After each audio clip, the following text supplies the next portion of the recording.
देव जरी वेगळा असला तरी नावं वेगवेगळी आहेत आणि आपली श्रद्धासुद्धा प्रत्येकाचीही वेगवेगळी असते.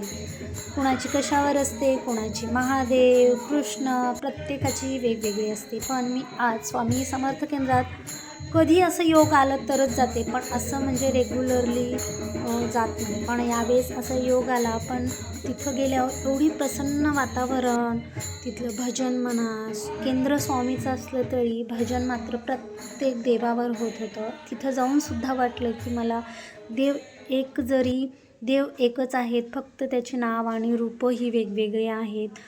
आणि तिथं एवढी प्रसन्नता, एवढी शांतता, गर्दी जरी असलं तरी तिथली शांतता ही मात्र वेगळीच होती. आणि तिथे जाऊन आम्ही खरंच खूप छान वाटलं आणि छान जेवण होतं.